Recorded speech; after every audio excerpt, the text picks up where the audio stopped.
자, 오늘 오후의 증거할 하나님의 말씀의 제목은 신앙의 정조를 지켜라. 제목을 한번 따라서 해볼까요? 신앙의 정조를 지켜라. 예, 신앙의 정조를 지키라는 거, 또 미혹을 받지 말라는 거, 그 다음에는 그 미혹하는 그 사탄의 속임과 미혹이 어떠한지 우리가 잘 살펴야 합니다. 이 사탄은 하나님과 마찬가지로 영적인 존재이기 때문에 우리 눈에 보이지 않지만 결정적인 순간에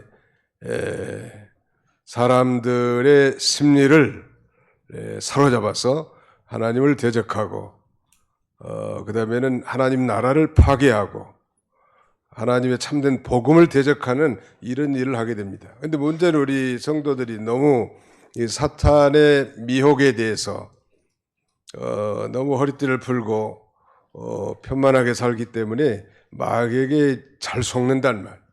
마귀라는 존재는 엄연한 이 영적 실존입니다. 그러므로 이 마귀에게 넘어가지 않도록 하는 유일한 방법은 늘 깨어서 기도하는 것이죠.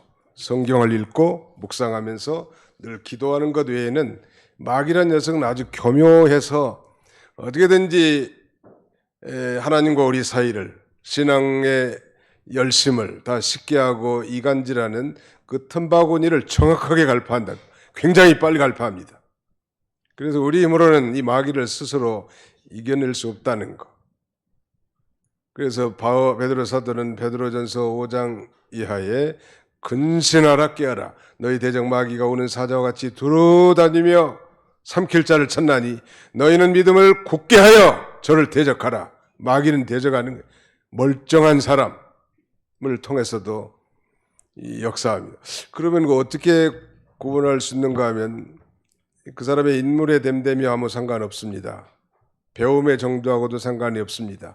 그 사람이 말하는 거나 행동하는 것이 하나님의 말씀에 배치되거나 하나님의 말씀을 어긋나게 하는 게 바로 그게 마귀의 음성이에요. 때로는 남편이 그럴 수도 있고 때로는 아내가 그럴 수도 있고 성도와 성도 사이에 그럴 수 있고 심지어는 베드로 같은 대사도도 예수님을 향해서 마귀 짓을 할 때가 있다는 말. 우리가 마귀의 수종자 노릇하지 말고 항상 성령의 수종자가 되고 정확한 하나님의 뜻을 깨달아 순종하는 자들이 다 되시기를 축원합니다. 신앙의 정조를 지키라는 거. 우리 1절로 2절을 같이 한번 읽어봅시다. 시작. 원하건대 너희는 나의 좀 어리석은 것을 용납하라. 청하건대 나를 용납하라. 내가 하나님의 열심으로 너희를 위하여 열심을 내노니 내가 너희를 정결한 처녀로 한 남편인 그리스도께 드리려고 중매함이로다. 그러나 나는 거기까지. 이 바울은 이 10장에서 대적자들의 비난에 대해서 자신의 사도권, 자신의 사도직을 적극적으로 변호했습니다. 그리고 이제 바울은 이제 적극적이고 격렬한 의조로 이 고린도교에 침투한 이 거짓 교사들을 용납한 고린도 교인들의 어리석음을 책망하고 또 거짓 교사들의 잘못된 것, 거짓 교사들의 이 괴사, 거짓을 폭로합니다. 그리고 자신의 사도직과 복음 전파 사역의 그 우월성을 자랑하고 있습니다. 이걸 바울이 비록 싫어함에도 불구하고 자기 자신을 자랑한 것은 바로 이 거짓 교사들의 중상모략이 너무너무 강하고 또 고린도 교인들을 지키기 위해서 그렇게 한 것인데요. 1절로 2절의 내용은 신앙의 정조를 지키라는 것. 나의 좀 어리석은 것을 용납하라. 그랬습니다. 나의 좀 어리석은 것을 용납하라. 바울의 그 어리석은 게 도대체 뭘까? 자기를 자랑하는 것입니다. 자기 자랑하는 것은 어리석은 일인데 그걸 알면서도 부득불 이 고린도 교인들이 거짓 교사들의 비방을 듣고 바울이 전한 복음을 떠났기 때문에 그 자랑이 정당하지만 부득이한 상황 속에서 자기의 자랑하는 것, 이걸 어리석은 것이라고 했고 바울 자신을 위한 자랑이 아니고 고린도 교인들을 세우기 위해서 부득불 자랑하니까 나의 어리석음을 좀 용납하라고 그렇게 부탁한 것입니다. 그 내용이 바로 2절이에요. 이 신앙의 정조를 지키라는 면에 있어서 내가 하나님의 열심으로 너희를 위하여 열심을 내노니 내가 너희를 정결한 처녀로 한 남편인 그리스도께 드리려고 중매함이로다. 바울의 사도직과 모든 변론의 목적이 바로 그거예요. 내가 너희를 정결한 처녀로 한 남편인 그리스도께로 드리려고 중매함이다. 그게 바로 바울의 사도직과 모든 변호의 목적이란 말. 우리 성경에는 중매함이로다 그렇게 됐지만 옛날 성경은 정혼시켰다 그런 말이에요. 나는 너희를 정결한 처녀로 한 남편인 그리스도께 드리려고 정혼시켰다 그런 말이에요. 정결한 신랑에 대한 신부의 자세는 정조 아니겠습니까? 우리 그 신부나 처녀가 똑똑하고 인물이 예쁘고 많이 배우고 재능이 다양하고 그게 중요한 게 아니죠. 정조를 남발한다면 이 정조를 지키지 않는 신부는 가치가 없는 거 아니에요?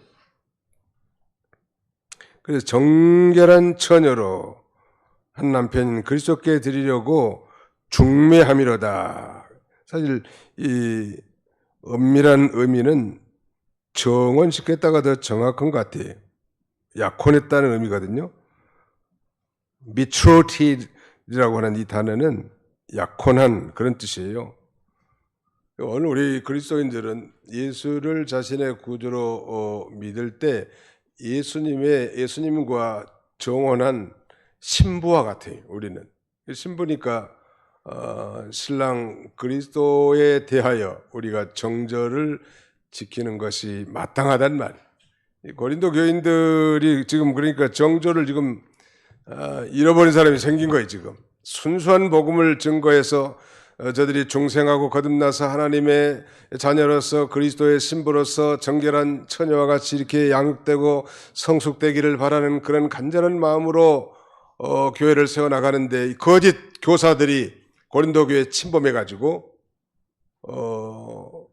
바른 복음을 변질시키면서 미혹을 시켰는데 교인들이 미혹을 당한 거예요. 말하자면 예수 그리스도를 구주로 믿는 신앙의 순수성을 보존하고 장차 주님이 재림하실 때 그야말로 흠없는 그리스도의 신부로 영생을 누리게 하려는 것이 바울의 목적인데 말이죠.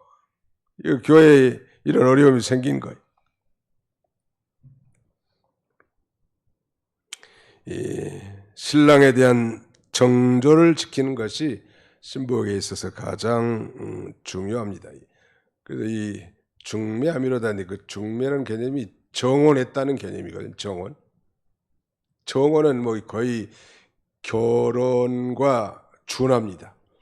마리아가 요셉과 정혼했다고 했는데 다만 이 동침만 하지 않은 것이지 결혼과 거의 가까운 거예요. 우리 약혼하고도 좀 차이가 많아요. 요새는 그런 개념이다 희미해졌긴 했지만 우리 한국에서 약혼한 것과 성경에 나타난 정혼의 개념은 차이가 많아요.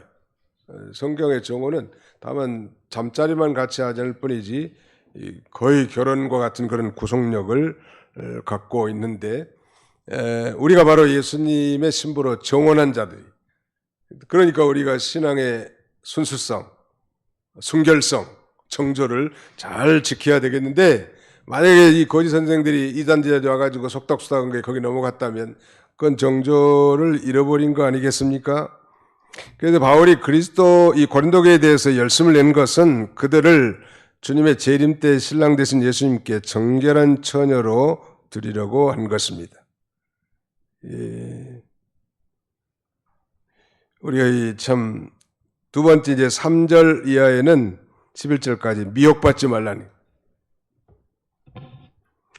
성도가 왜 미혹을 받는가? 미혹 다른 말이 유혹이죠. 왜 성도가 미혹을 받는가? 예수님께서 말세에 대해서 설명하면서 그 첫 번째가 사람들의 미혹을 받지 않도록 너희가 깨어 기도하라. 요새 참 미혹하는 게 참 많은 것 같죠. 예를 들면 전화 사기 요새 뭐예요 그게? 보이스피싱 같은 거. 정말 순전한 사람들 다 넘어가게 생겼어. 아마 이 중에도 몇 사람이 넘어갈라 말라 한 사람도 있고 아예 넘어간 사람도 있고 우리 같은 줄 알고 그냥 믿고 한단 말이야. 점점 그런 것 같죠. 이 시대가 진행됨에 따라서 미혹의 강도가 더 강해지고 아주 그 수법이 아주 교묘해지. 우리 옆에 사람은 쳐다보고 미혹받지 맙시다. 시작. 미혹받지 맙시다. 네. 공짜 좋아하는 사람들이 미혹받는 거예요. 욕심 부리는 사람들이 미혹받는다. 이단에도 빠고. 공짜는 없는 줄 알면 돼. 하나님이 주신 물이나 공기나 이런 것들 다 공짜인데 이 세상에는 공짜는 없다. 이런 철학을 분명히 가져야 합니다. 그 다음에 뭐 작은 노력을 그려가지고 큰 걸 기대하는 것도 도둑심보예요. 아무튼 이 미혹이 많은 세상인데 앞으로는 더 심해질 겁니다. 아주 교묘해진단 말이에요. 인터넷에서 소위 그 뉴스에도 나왔습니다만 우울갤이라는 말이 나와요. 우울갤 들어보셨죠? 안 들어보셨나요? 우울 갤러리의 약칭인데 우울증을 걸리는 애로운 소녀들을 납치해가지고 그 다음에는 성착취를 하는 그런 교묘한 것이 과거에 뭐 N번방이라든지 이런 것과 또 다른 이 루트를 통해서 사회를 아주 병약하게 만들고 있습니다. 우울증에 걸린 사람들 죽고 싶은 게 그게 일상적인 일이요. 그러니까 우리 우울증 방으로 인터넷에 들어와서 서로 교제하다가 때로 같이 죽기도 하지만은 그걸 교묘하게 이용해서 성착취물로 이용하는 거예요. 이게 좀 과거에는 상상할 수도 없는 교묘한 미혹입니다. 이거 우리 조심해야 되고 말이 아닌 걸 반응할 필요도 없다고. 특별히 처녀들은 조심해야 돼. 미국에서 들은 얘기인데 미국의 그 못된 총각들은 처녀들 만나가지고 음료수에다가 무슨 뭐 이상한 걸 탄대요. 수면제를 타는지 무슨 이상한 걸 탄대. 그리고 그걸 마시면 즉각 자기 의식을 잃어버리는 거예요. 그래서 성폭력을 행하고. 그러니까 함부로 누가 뭐 음료수 준다고 꿀떡꿀떡 줘 마시고 가지 않아야 될 길을 가고 그래서 막 그러면 안 된다. 우리나라보다 더 심한 일들이 많아요. 서양이라든지 미국은 마찬가지. 나도 뭐 여러 번 미국에서 그 사기 당할 뻔도 했고 또 어떤 사람이 뭐 달러를 이만큼 복사해가지고 나한테 묘한데 자세히 보니까 내가 좀 예민하거든. 눈으로 보면 누구 집에 코 밑에 점이 있는지 주근깨가 있는지 없는지 쌍꺼풀을 했는지 자연산인지 금방 안다는 말. 보니까 달러가 이만큼 복사했는데 전부 복사본이야. 자세히 보니까. 그러면서 미혹의 말을 이제 옆에 이제 조수석에 타가지고 같이 타고 왔어요. 그래서 제가 경찰서로 가야 되겠는데 한마디 했더니 차 문을 팍 열고 도망가. 그러니까 이 자칫 정신 안 차리면은 넘어가는 거예요. 가난한 사람을 돕고 어려운 사람을 도와주는 건 우리 그리스도인의 당연한 의무지만 이 잘못된 건 반드시 잘못된 것으로 드러납니다. 시간이 지나면. 꾸미는 것은 잠깐이요. 아무튼 미혹을 받는 두 가지 이유는 첫째는 신앙 양심을 쓰지 않기 때문이고 두 번째는 진리를 사랑하지 않기 때문입니다. 데살로니가후서 2장 9절로 10절 같이 한번 읽어봅시다. 뒤로 좀 넘어가셔서 데살로니가후서 2장 9절로 10절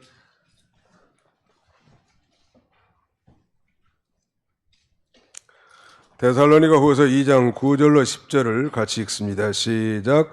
악한 자의 나타남은 사탄의 활동을 따라 모든 능력과 표적과 거짓 기적과 불의의 모든 속임으로 멸망하는 자들에게 있으리니 이는 그들이 진리의 사랑을 받지 아니하여 구원함을 받지 못함이라.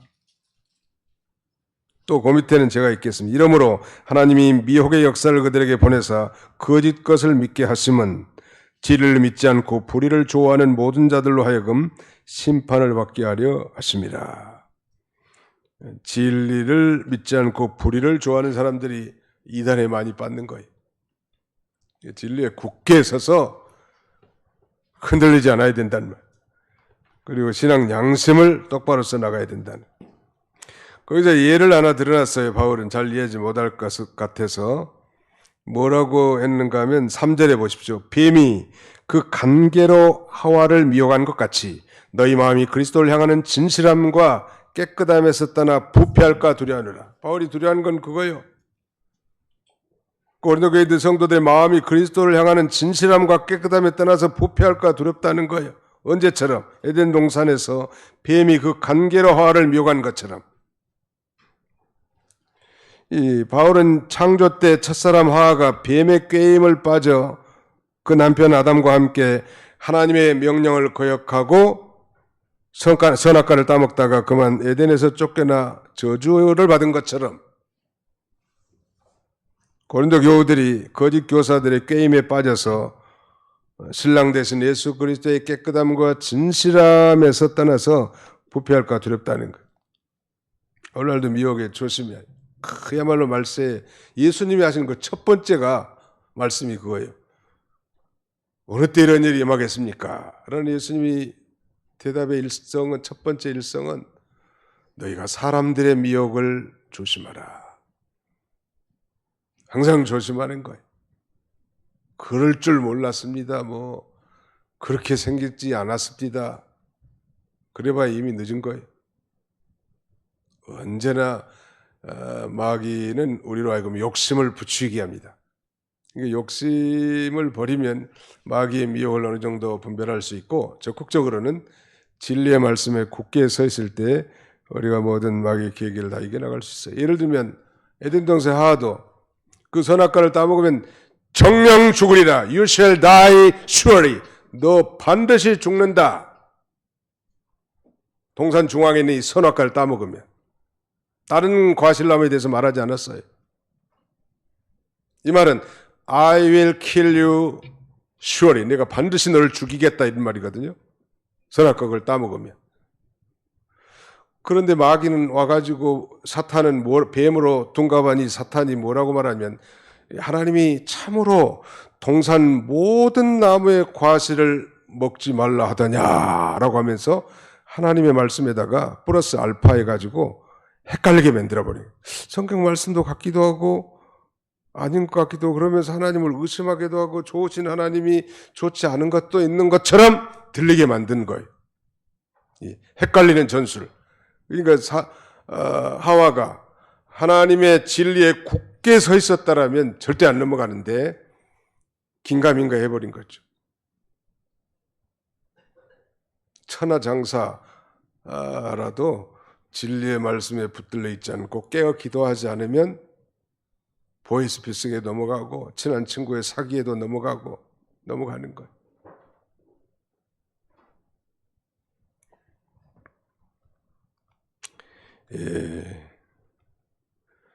결혼할 신부와 신랑에 대해서 가져야 할 마음가짐은 진실함과 깨끗함이죠. 그리스도를 향한 진실함과 깨끗함에서 떠나 부패할까 두려워하노라. 마음속에 진실됨이 없이 돈이나 외부적인 것을 보고 결혼하려고 한다면 그 결혼은 실패할 수밖에 없어요. 저는 이 중매를 여러 쌍을 했어요. 근데 지금 다 아이들 낳고 잘 살아요. 그래서 보람을 얻기죠. 그렇게 좋은 가정을 이뤄서 교회마다 이런 든든하게 서나가는 가정을 보면 참 좋아요. 그런데 제가 제일 두려워하는 것은 믿음이 없는 사람은 중매를 안 한다는 거. 믿음이 있는 사람은 혹시 잘못해도 회개하고 바로 설러가는 그런 신앙의 양심이 있습니다. 근데 믿음이 없으면 형편과 환경에 따라서 형편과 환경의 호불호에 따라서 가정을 쉽게 무너뜨리게 만든다는 말. 할 수가 없다고. 우리 아들, 우리 딸 결혼 중매해 주세요. 그런다고 결혼되는 게 아니에요. 믿음만 좋으면 이건 합격이에요. 믿음 없는 건 그건 믿을 수가 없잖아요. 뭘로 믿어요? 믿음이 없는데. 가다가 어떻게 아침 생각, 저녁 생각이 다른데. 제가 중매에서 잘 사는 가정들은 거기에서 제일 믿음이 좋은 청과하고 제일 믿음이 좋은 처녀들.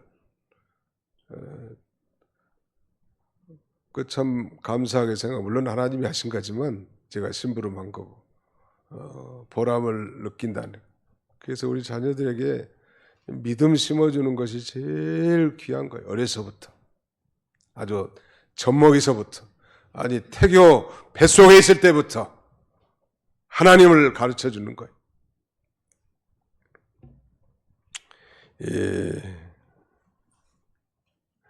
바울은 이제 이 고린도 교인들이 거짓 교사들의 가르침을 쉽게 받아들임을 통탄하면서 바울에게 배운 바른 진리를 쉽게 잊어버리고 거짓 교훈과 교리들을 받아들이는 것을 지금 책망합니다.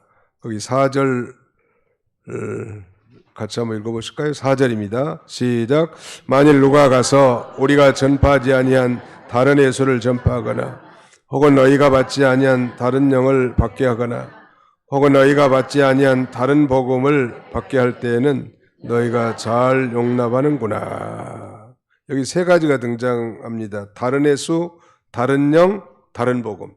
이 다른이라고 하는 말은 이 종류의 다른 것이 아니고 질적으로 다른 거예요.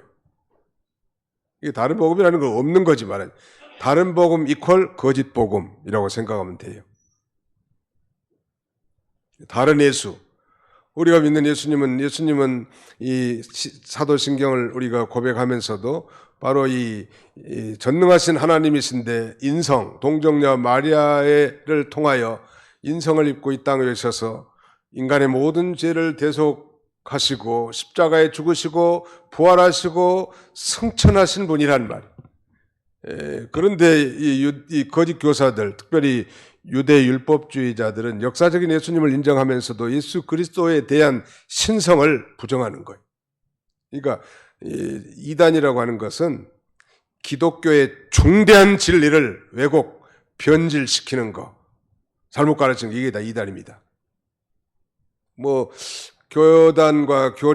교단마다 약간의 교리적인 차이가 있지만 그런 지엽적인 차이, 예를 들면 침례교회는 침례를 주장하고 장로교회는 세례를 주장하는데 침례받았다고 이단이 아니고 세례받았다고 잘못된 게 아니라는 그런 것들은 다 우리가 받아들여요. 그리스도 안에서.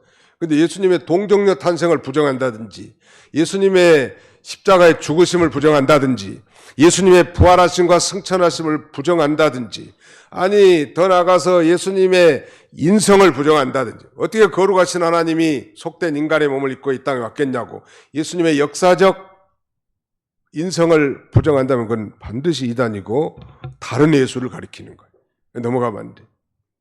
요새 신천지의 이만이라든지 하나님의 교회 안상홍이라든지 다른 예수요. 그 이만희는 자기가 예수라는 거 아니에요. 약속의 사자니까. 그런데 어떻게 그걸 따라가냐는 말.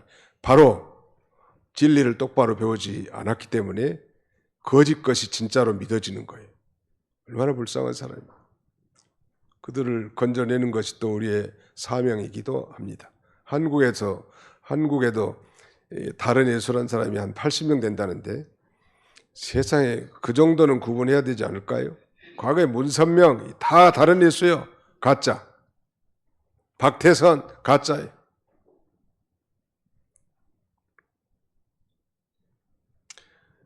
이거 뭘 가지고 기준합니까? 정확한 하나님 말씀을 배워야 잘못된 것을 분별할 수 있지 않겠어요? 오늘 새로 오신 분들이 56세들하고 신랑 신부가 다 루디아에 속할 것 같은데 30년 전에 교회 나가시고 처음 나오실 때 부인은 남편은 생애 최초로 교회 나오신 분이에요. 그래서 오늘 교육관에서 하나님이 누구신가 교리 공부 한 10분 가르쳤어요. 전혀 모르니까. 잘 가르쳐서 세례받고 봉사하면 얼마나 좋겠다 생각이 되고 요새 우리 교회 젊은 우리 성도님들 하나님 보내주셔서 우리 도봉교회가 소망이 있다 이런 것 기쁨이 있습니다. 얼마나 감사해요. 감사해요. 예, 감사. 우리는 다 나이 든 사람 천당 가야 되는데 그 뒤에 어떻게 하지? 교회를 계속 해 나가야 되는데 계속 젊은 사람들이 들어야 되지 않겠어요? 젊은 또 뭐 연로하신 분들도 우리가 전도의 대상이 어떻게든지 예수를 잘 믿고 천국에 대한 소망을 가지고 갈 수 있도록 우리가 권면합니다. 다른 영, 이거 우리는 예수를 믿을 때 보혜사 성령을 받습니다. 그런데 다른 영이 있다는 거예요. 즉 그리스도께서 우리에게 주신 영이 아닌 거짓 영이죠. 그러니까. 그래서 다른 복음을 쫓게 하고 거짓 교사들을 쫓게 하는 것입니다. 불결한 영, 혼돈의 영. 그래서 영을 분별할 수 있는 영적 통찰력을 가져야 합니다. 다 예수 믿는다고 하니까 웰컴 했다가 이단자들을 용납하는 수가 있습니다. 조심해야 돼. 사탄의 지배하에 있는 영 분별할 수 있어야 된다. 그 다음에 다른 복음은 복음인데 질적으로 다른 거예요. 특별히 고린도 교회에 침투한 이단은 행위 구원을 가르칩니다. 예수를 믿는다고 구원받은 게 아니라 말씀을 지켜야 구원받는다고 주장하는 이단자들이, 그게 바로 이단입니다. 우리는 믿음으로 하나님의 은혜로 구원받는 것이 참복음인데 예수를 믿어도 율법을 지켜야 된다는 거예요. 할례도 행해야 되고. 아니 율법을 지켜서 의롭게 될 자가 없다고 성경에는 명명백백하게 말하고 있는데도 여전히 예수를 믿어 할례를 받아야 된다. 근데 문제는 고린도교인들이 그 영향을 받은 거예요. 그러니 얼마나 속이 애달겠냐는 말이에요. 그리스도의 신부로서 깨끗함과 정결함으로 이들을 그리스도께로 인도할 교역자가 얼마나 속이 다급했겠냐는 말이에요. 믿음으로만 구원받는다는 이신칭의의 복음을 안 믿는 거예요.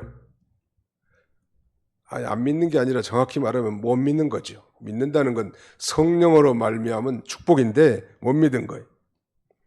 속죄의 복음, 이신칭의의 복음 이런 걸 못 믿어요. 그러면서 거짓 교사들은 율법의 행위가 구원의 절대적인 조건이라고 주장합니다. 그럴듯하죠. 사람이라는 건 뭔가 내가 좀 뭔가 해야 노력을 해서 뭘 받는 게 있어야 좀 보람이 있는 것 같잖아요. 돌을 닦아서 득도에 이른다든지 말이죠. 선행을 해서 구원을 받는다든지, 말씀을 지켜서 말하자면 구원을 얻는다면 내가 좀 그래도 지불한 대가가 있으니까 떳떳한데, 이건 뭐 공짜로 은혜로 믿음으로 준다고 하니까 뭐 좀 시원찮게 보이는데, 그러나 하나님 편에서는 엄청난 대가를 지불한 거죠. 독생자, 유일무이한 아들, 이 독생자를 이 땅에 보내서 택한 백성들의 모든 죄를 대신 짊어지게 하시고 십자가에서 영원한 속죄를 성취하신 것입니다. 예수님이 가장에서 외친 여섯 번째 말이 그거예요. 다 이루었다. 한번 더 다 이루었다. 그러니까 뭐 말씀을 지켜야 되고 무슨 율법의 행위를 행해야 된다는 건 다 이뤘다는 말과 배치되는 거죠. 다 이뤘는데 우리가 할 건 없어. 구원에 대해서 우리 나만 이제 믿음으로 구원받는 것이고, 이제 성화를 위해서, 거룩함을 위해서 우리가 하나님의 말씀을 또박또박 지키고 순종하고 그건 필요하지만 구원을 얻는 데 있어서는 0.0001%도 우리의 행위나 노력이 필요 없다는 것. 이걸 확실하게 합니다. 중요한 것은 모든 기독교를 제한 모든 이방 종교는 다 율법 종교입니다. 뭔가 내가 해야 돼. 절에다 시주를 많이 하든지 착한 일을 많이 한다든지 선행에 열심을 기울인다든지 구제를 많이 한다든지 그래야 구원받고 무슨 영화롭게 된다고 생각하는데 아주 잘못된 거예요. 믿음으로 by faith, by grace, through faith. 즉 성령, 이 믿음을 통하여 은혜로 by grace, through faith. 믿음을 통하여 은혜로 구원받는 이 사실을 까마득하게 내던져버리고 거짓 교사들이 주장하는 말씀을 지켜야 된다. 모세의 율법을 지키고 할례를 행해야 된다고 하는 이 거짓 교사들의 미혹을 고린도 교인들이 받았단 말이에요. 그 순수한 복음에서 이탈된 거예요. 얼마나 다급하겠어요. 그러니까 자기가 좀 어리석지만 자기가 전한 복음이 참 복음이고 자신의 사도권에 대해서도 변증하면서 이 정결한 신부로 돌아오도록 애타게 기다리는 것이 오늘 이 바울 사도의 심정이. 다른 예수, 다른 영, 다른 복음은 없다. 그건 전부 다 가짜라는. 이 바울이 그러면서 이제 5절로 12절은 자기를 좀 변호합니다. 이 고린도 교인들에게 담대하게 권면하고 책망할 수 있는 이유는 바울이, 왜냐하면 자기는 고린도 교회 개척자고 거짓된 가르침으로부터 그들을 지킬 의무가 있잖아요. 교육자니까.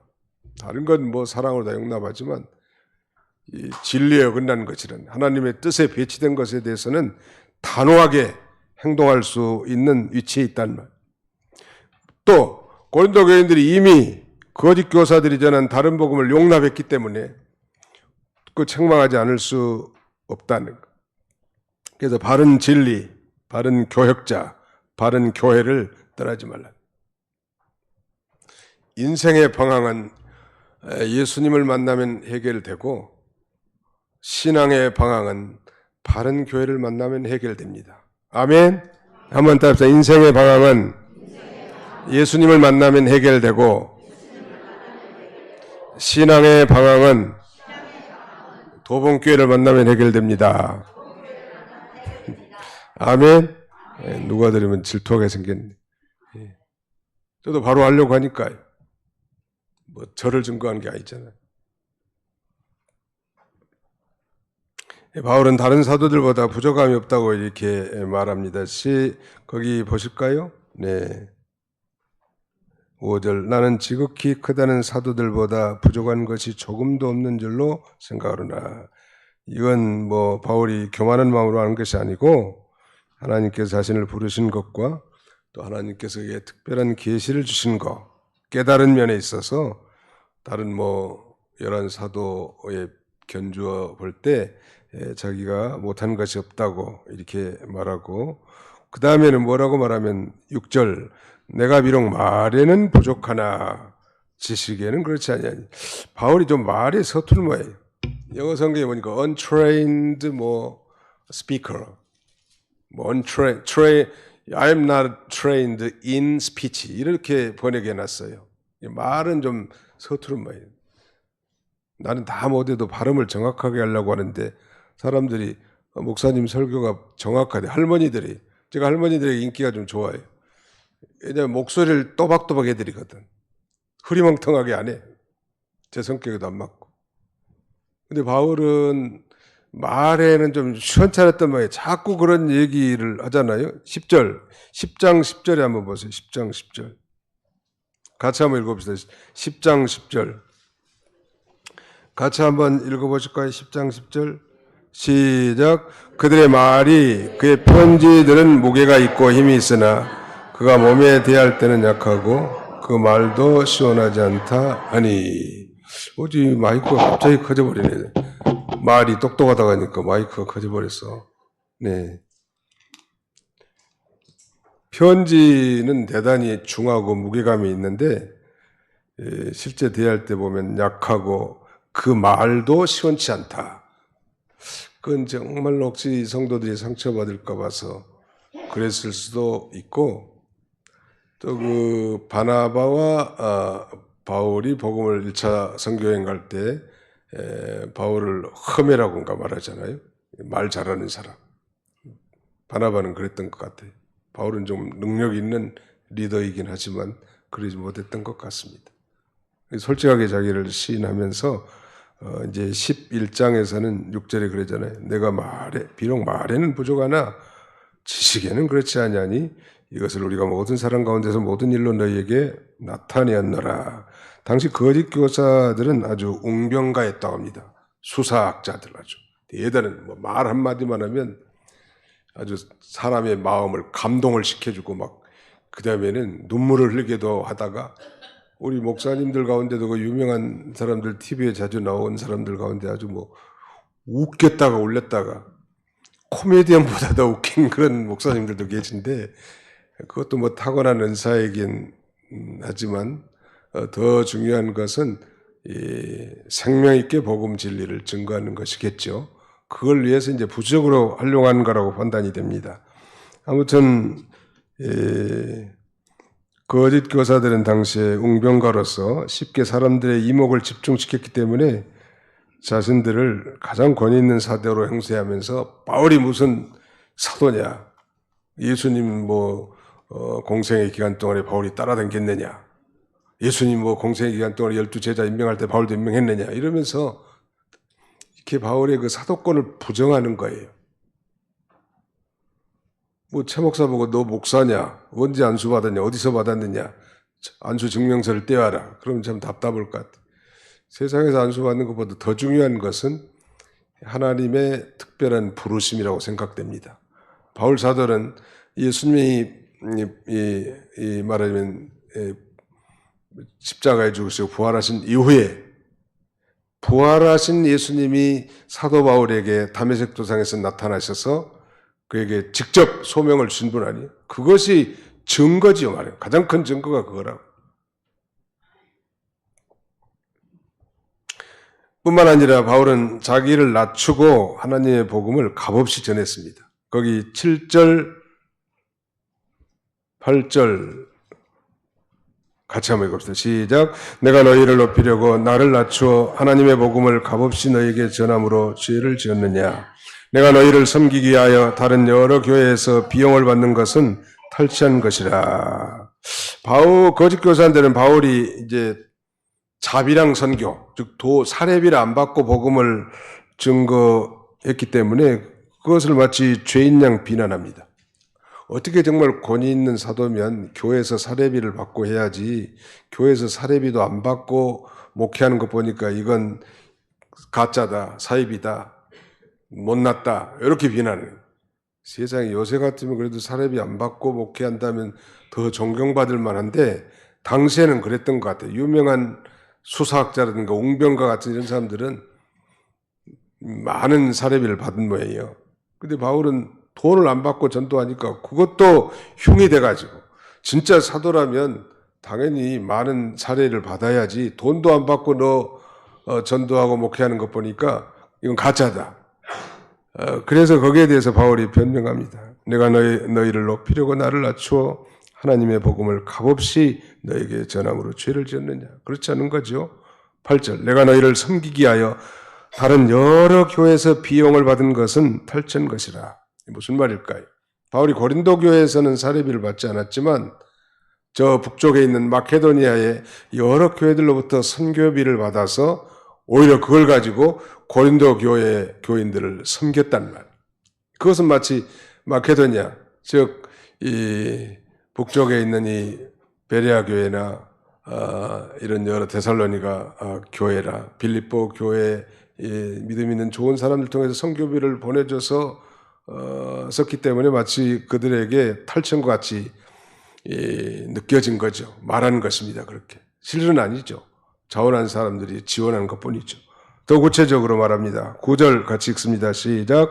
또 내가 너희와 함께 있을 때 비용이 부족하였을 때 아무에게도 누를 끼치지 아니하였음은 마게도냐에서 온 형제들이 나의 부족한 것을 보충하였습니다.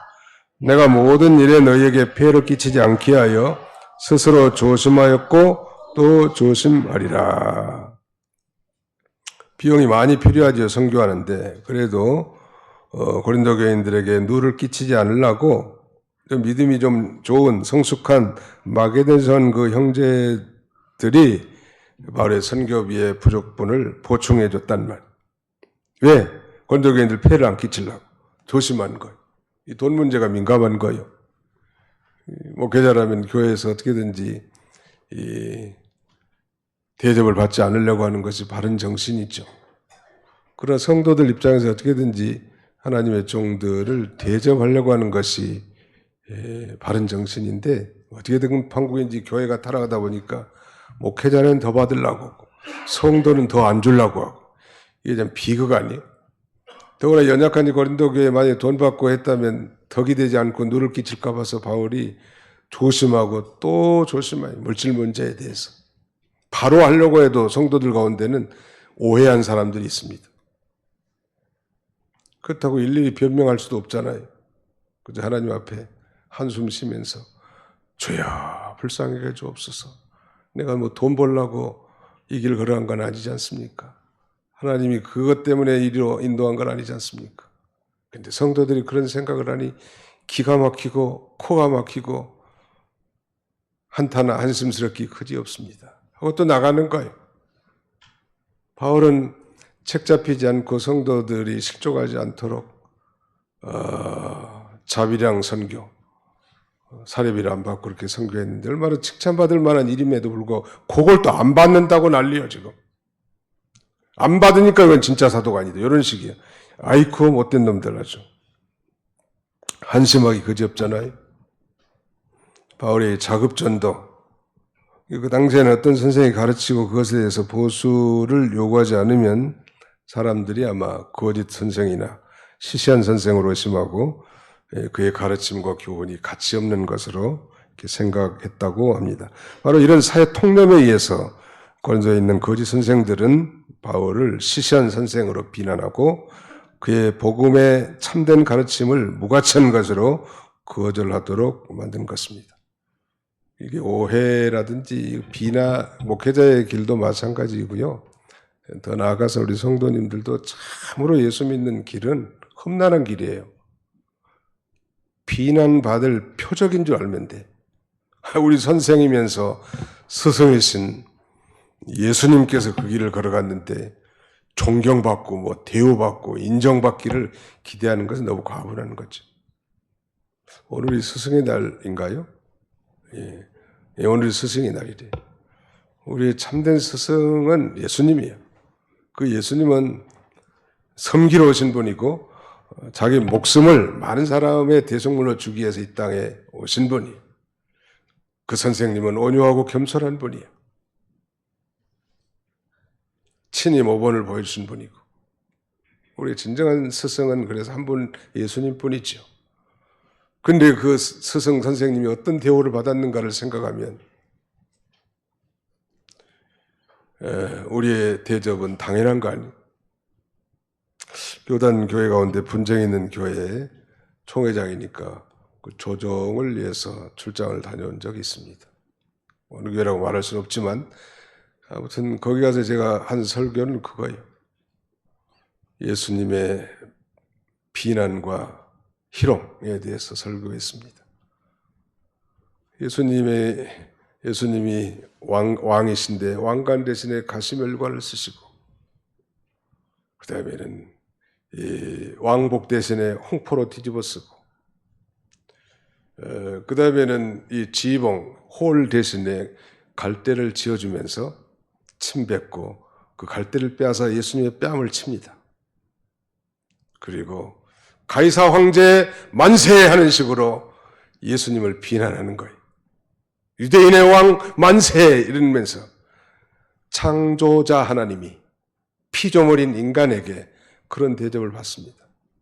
그럼에도 불구하고 예수님은 십자가에 달려서 맨 먼저 하신 첫 번째 일생은 주여 저들의 죄를 용서해 주옵소서. 자기 하는 것을 알지 못함이니이다 하고 용서의 기도를 합니다. 자기를 비난하고 죽이는 그 원수들을 용서해 달라는 거예요. 그러니 싸우지 말고 용서하십시오. 그런 의도로 이제 증거했습니다. 말씀드린 여지는 예수님은 바로 비난받기 위해서 이 땅에 오신 표적입니다. 바로 메시아를 기다려온 안나와 더불어 한 노파 시몬의 애언 가운데 포함되어 있습니다. 비난받기 위해서 이 땅에 오신 표적. 여러분들이 신앙생활하면서 비난받고 조롱받고 무시받고 따돌림받고 내가 우리 주님의 길을 조금 가네 오히려 이루받으시기 바랍니다. 그것이 신앙인의 길이요. 다 좋다고 칭찬만 받으라고 하는 사람들은 그 거짓 선지자들이 많아요. 교회도 문제 있는 사람들이 보통 어떤 문제들이에요? 자기만 이해해주고 자기를 칭찬해주면 잘하고 조금 뭐 어려움 당하면 머리 쳐들고 나오고 그런 사람들은 진리의 지식에 확고히 서기 힘들어요. 무시당하고 비난받고 따돌림 당하고 억울함 당하고 주님만 바라고 보고 믿음으로 나가는 거예요. 바울이 그 길을 걸었는데 오늘은 하도 이 이단자들이 극성을 부리니까 부득불 자신이 자랑을 하고, 특별히 이제 다음 주에 이제 16절 이하에는 바울의 참된 자랑에 대해서 그렇게 언급하고 있습니다. 시간이 다 돼서 이제 말씀을 맺고자 합니다. 기도합시다. 하나님의 은혜를 감사합니다. 우리 하나님께서 오늘 이 거룩한 주일을 허락하시고, 특별히 이 가정의 달에 우리가 성경적인 부부의 행동 원리가 어떠한지 말씀을 상고한 바 있습니다. 우리 모두가 다 말씀에 비춰볼 때 다 부족한 것밖에 없고, 허물진 것밖에 없고, 부끄러운 것밖에 없고, 죄송한 것밖에 없고, 참으로 하나님 앞에 회개할 것밖에 없사오니 불쌍히 여겨주시고 십자가의 보혈로 정결하게 써주시고, 우리 안에 내주에 계신 그 성령님의 인도를 따라 이제 이 의와 진리와 거룩함으로 날마다 지어져 가는 새 사람을 입어나가는 우리 모두가 다 되게 해 주시옵소서. 그래서 우리 주님 신랑 되신 예수님이 재림할 때 정결한 신부로서 우리 주님을 기쁨으로 영접할 수 있도록 우리 하나님이 축복해 주시옵소서. 예수님의 이름으로 기도하옵나이다. 아멘.